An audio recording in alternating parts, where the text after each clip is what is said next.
Welcome to the PMP Exam Prep Question Bank series.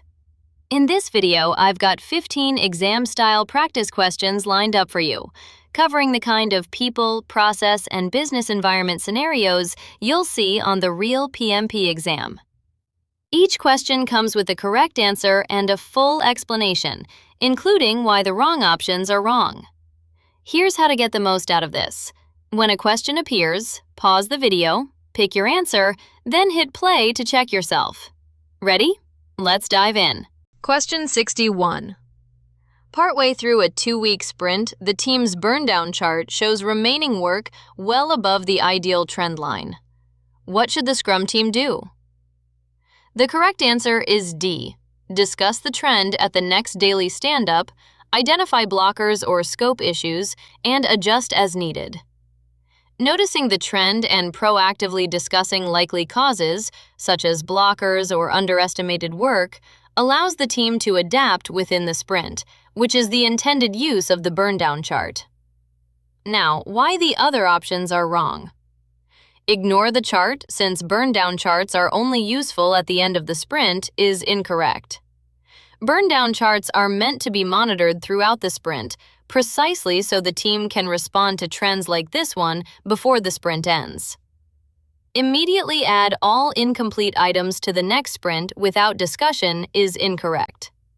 Deciding the outcome without first investigating the cause skips the adaptive response the chart is meant to trigger.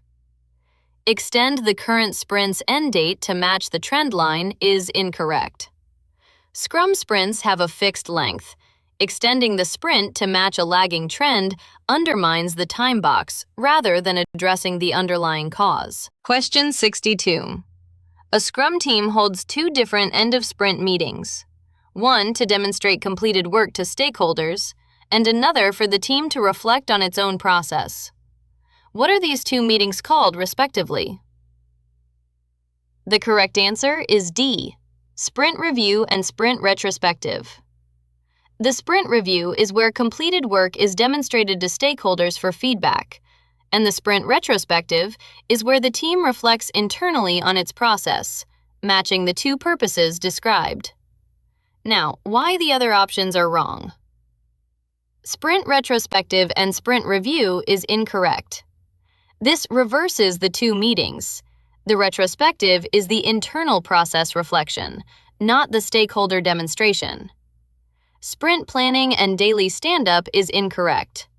Sprint planning sets up the upcoming sprint's work, and the daily stand-up is a short daily coordination meeting. Neither matches the 2 meetings described. Backlog refinement and sprint planning is incorrect. Backlog refinement prepares upcoming backlog items, and sprint planning sets the sprint's work. Neither is the stakeholder demo or internal reflection meeting described. Question 63. During contract negotiations with a vendor, the project manager wants to know the point at which walking away from the negotiation becomes preferable to accepting the vendor's terms. Which concept describes this? The correct answer is C. BATNA, best alternative to a negotiated agreement. BATNA represents the most advantageous alternative course of action if the negotiation fails to reach an agreement, which defines the point at which walking away becomes preferable to a bad deal. Now, why the other options are wrong. The contract's force majeure clause is incorrect.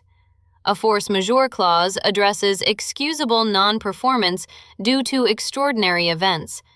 It doesn't define the negotiator's walk-away point. The make or buy analysis is incorrect. Make or buy analysis is a separate, earlier decision about whether to produce something internally or procure it externally, not the walk-away point in an active negotiation. The statement of work, SOW, is incorrect.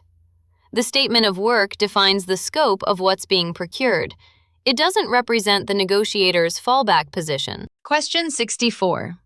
A project team is deciding whether to build a specialized software component internally or purchase a similar component from a vendor. Which technique should the team use to support this decision? The correct answer is D, make or buy analysis. Make or buy analysis is the technique specifically used to evaluate whether a needed capability should be produced internally or acquired externally, considering cost, capability, and risk. Now, why the other options are wrong?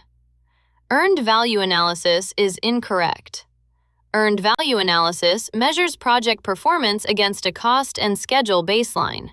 It doesn't evaluate a build versus buy decision. Root cause analysis is incorrect. Root cause analysis investigates the underlying cause of a problem, not a forward-looking sourcing decision. Trend analysis is incorrect. Trend analysis examines performance data over time to forecast future performance. It isn't the technique used for a build versus buy decision. Question 65. During a project status meeting, several action items are raised that need follow-up, but don't yet warrant a formal change request. Where should the project manager track these? The correct answer is D, in the issue log, with an owner and target resolution date for each.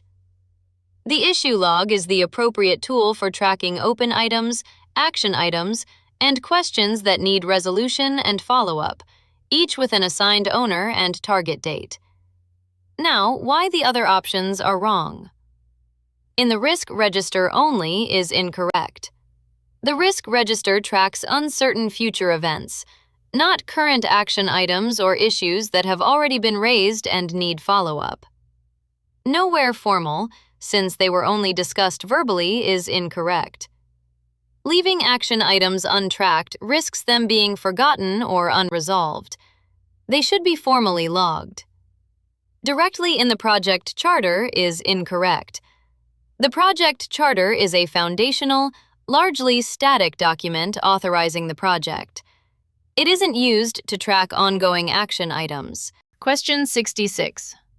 A project's approved scope, schedule, and cost baselines were set 3 months ago.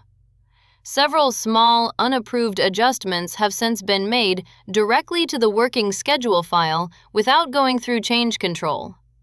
What risk does this create? The correct answer is B.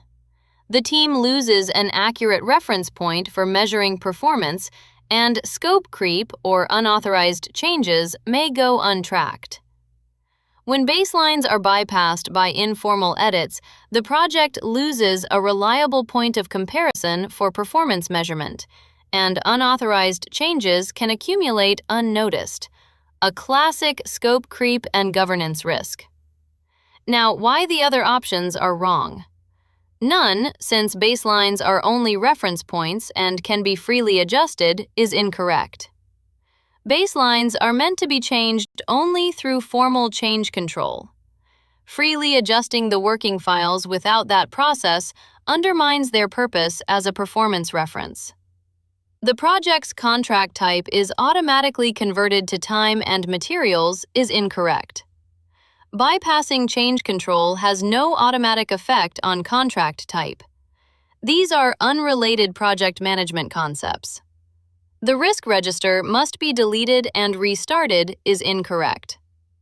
Unauthorized baseline edits have no bearing on the risk register's validity or the need to restart it. Question 67. A project has highly volatile requirements that are expected to evolve significantly based on ongoing customer feedback. Which project approach is generally most suitable? The correct answer is B, an agile or iterative approach that allows for incremental delivery and incorporation of ongoing feedback. Agile and iterative approaches are specifically suited to environments with evolving requirements, since they build in regular feedback loops and allow the plan to adapt as understanding improves. Now, why the other options are wrong? A purely predictive, waterfall approach with requirements fully locked at the start is incorrect.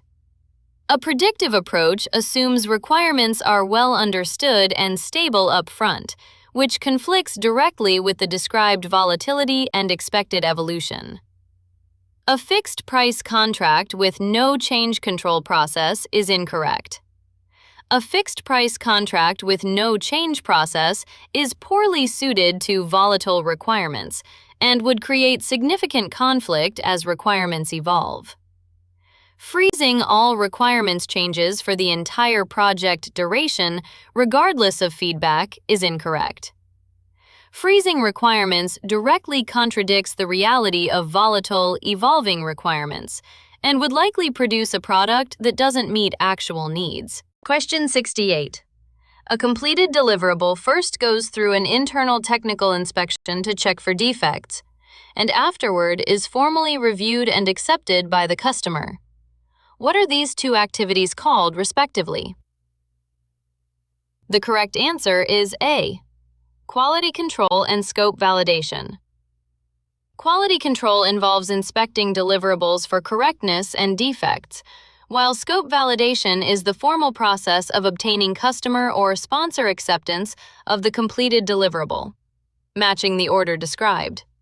Now, why the other options are wrong? Scope validation and quality control is incorrect. This reverses the two.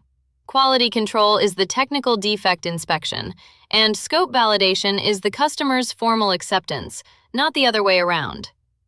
Quality assurance and quality control is incorrect.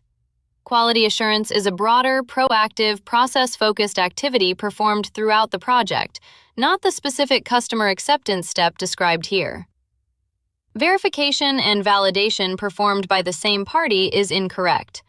The scenario describes two different activities performed by different parties, internal team, then customer, not a single verification and validation step performed by one party. Question 69. A project has clear, detailed requirements for the next phase, but only high-level information about work that will occur 6 months from now. How should the project manager plan this work? The correct answer is D. Use rolling wave planning. Plan near-term work in detail and progressively elaborate future work as more information becomes available. Rolling wave planning is designed for exactly this situation, detailed planning for the near term, with future work planned at a higher level and elaborated progressively as it approaches. Now, why the other options are wrong?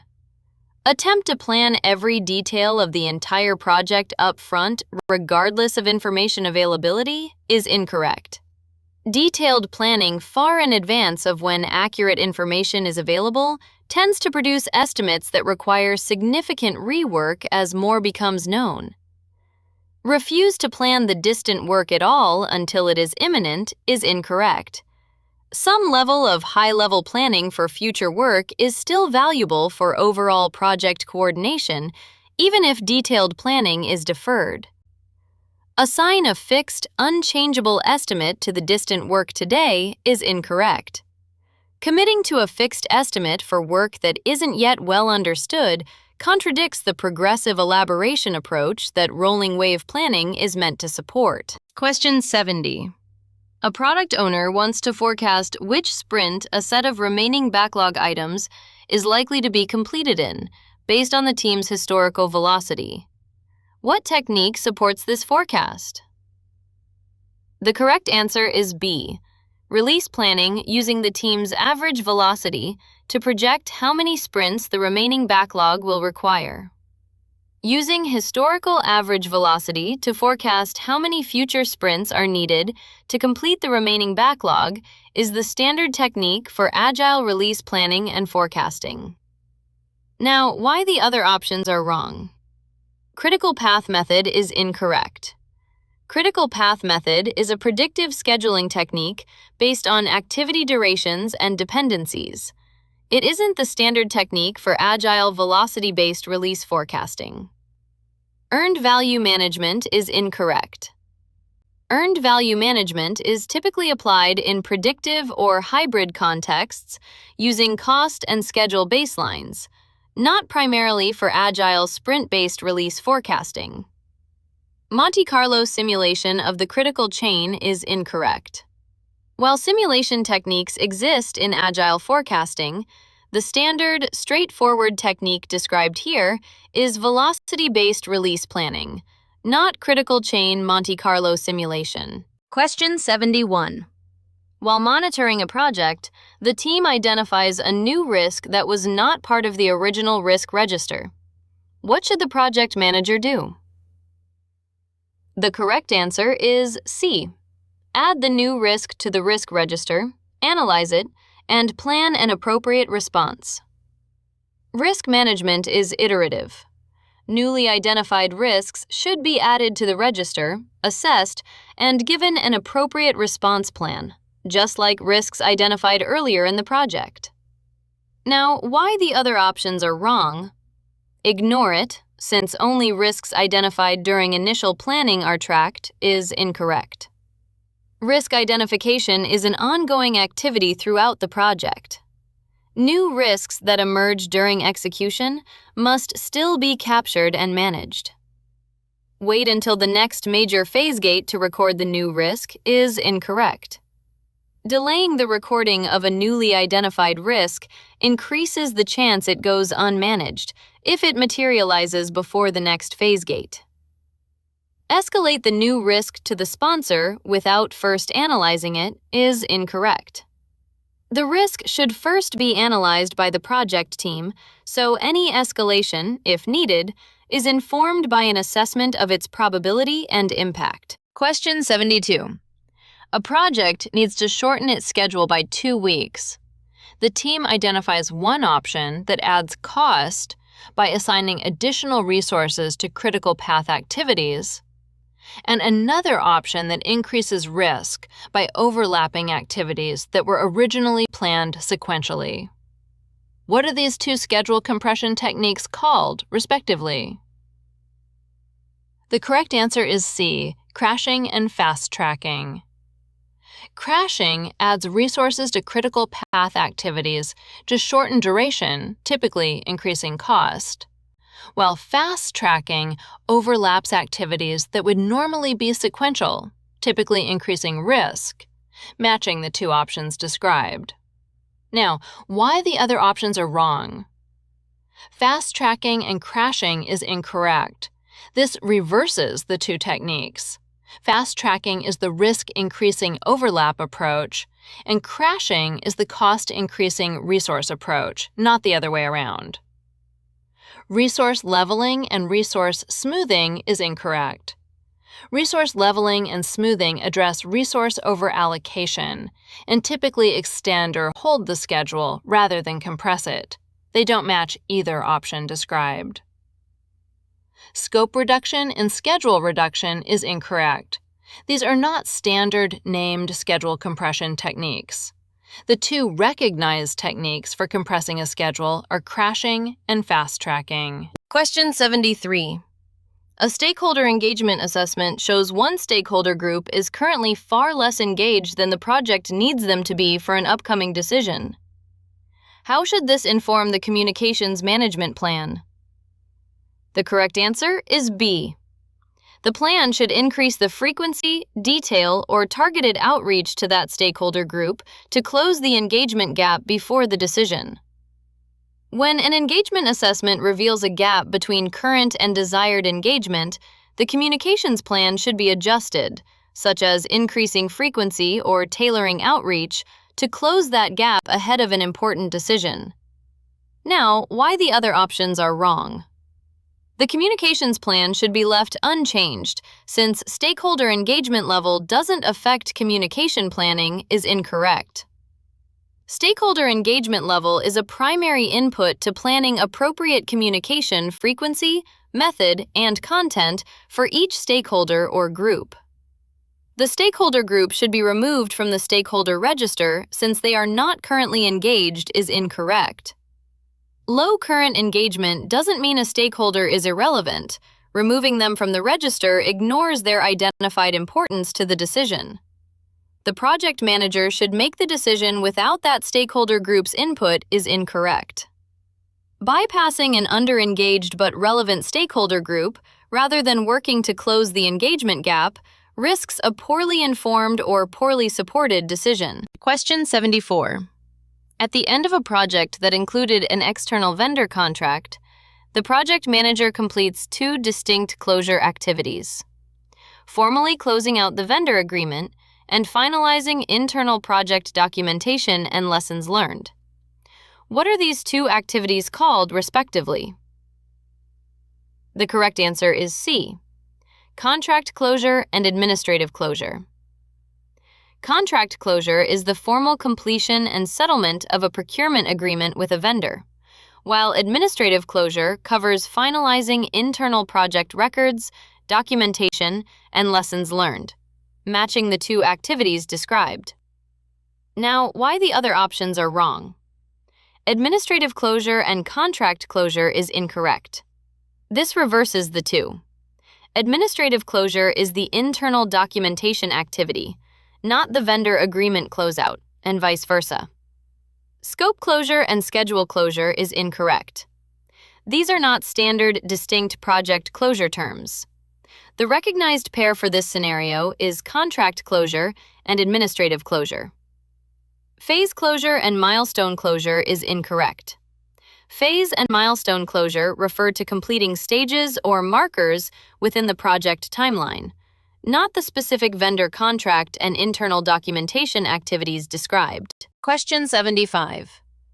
A project team is choosing between two suppliers for a key material. One offers a lower price, the other has a significantly smaller environmental footprint and better labor practices at a modestly higher price.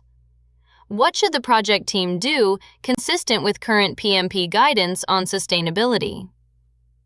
The correct answer is A: evaluate both suppliers considering environmental and social impact alongside cost, and make a decision that reflects the organization's sustainability commitments. Modern project management guidance, including the 2026 ECO's emphasis on sustainability, expects teams to weigh environmental and social factors alongside cost, rather than optimizing for price alone. Now, why the other options are wrong? Automatically select the lowest price supplier regardless of other factors is incorrect. Selecting purely on lowest price ignores the sustainability, environmental, and social considerations that current project management practice explicitly expects teams to weigh in decision-making. Ignore sustainability factors entirely since they are outside the project manager's responsibility is incorrect. Sustainability has become an explicit part of the project manager's business environment responsibilities, not something to be disregarded as out of scope. Defer the decision indefinitely until a supplier meets all criteria perfectly is incorrect. Indefinite deferral is not a practical response. The team should make an informed, weighted decision using the available options. And that's a wrap on this video. Nice work getting through those 15 questions. If this helped, you're going to want the complete set. All 1,080 exam-style questions, with full explanations across all three PMP domains, are available in my Udemy course, PMP Exam Prep 2026 ECO. 6 full practice exams, 1,080 questions. The link is in the description below. Make sure you subscribe so you don't miss the next video, where I'll walk you through 15 more questions. See you in the next video!